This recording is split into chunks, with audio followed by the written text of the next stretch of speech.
are we starting to recommend ourselves again? Or do we need, like some men, letters of recommendation to you or from you? You yourselves are our letter inscribed on our hearts, and known and being read by all mankind. For you are shown to be a letter of Christ written by us as ministers.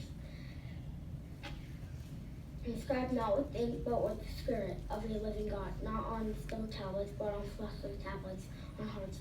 We have this sort of confidence toward God throughout the Christ. Not that we of ourselves adequately qualified to consider that anything comes from us, but our adequately qualified comes from God, who has indeed adequately qualified us to be ministers of a new covenant, not of a written code, but of the Spirit, for the written code condemns to death, but the Spirit makes alive. Now if the code that administers death and that was engraved in letters on stone came in such glory that the sons of Israel could not gaze at the face of Moses because of the glory of his face, a glory that was not to be done away with, why should the administering of the Spirit not be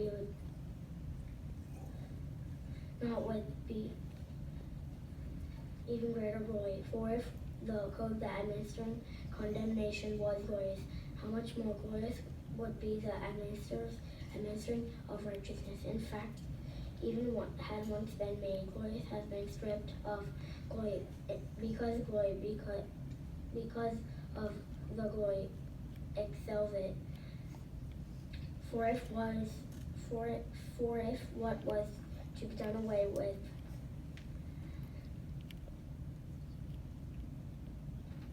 was brought in with glory, how much greater glory would be the glory of what remains?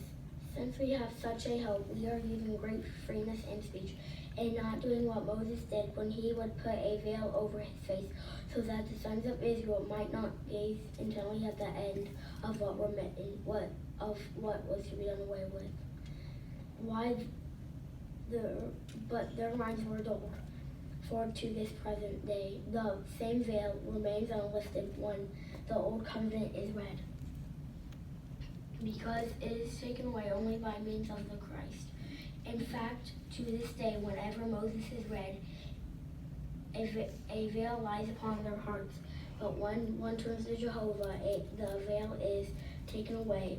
Now Jehovah is the Spirit, and where Jehovah, the Spirit of Jehovah is, there is freedom.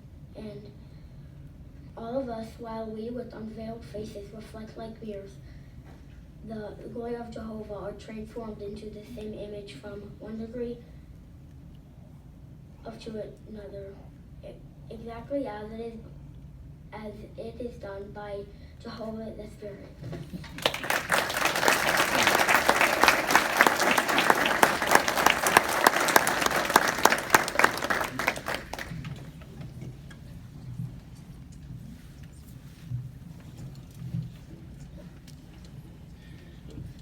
Alex, what a great job that was. First talk. You probably feel a lot better now, don't you? You did an excellent job. You were working on modulation, and that's kind of a big word, but what that basically means is it's adding flavor to the way you read. Ice cream is really good by itself, isn't it? But if you start putting chocolate syrup on it or sprinkles, it enhances the flavor of that ice cream. So what you can do in order to add flavor to your reading and speaking is by doing things like modulation, which involves changing your volume once in a while, changing the way your voice pitches, and then especially something that all young ones should try to work on is to contain or control your pace.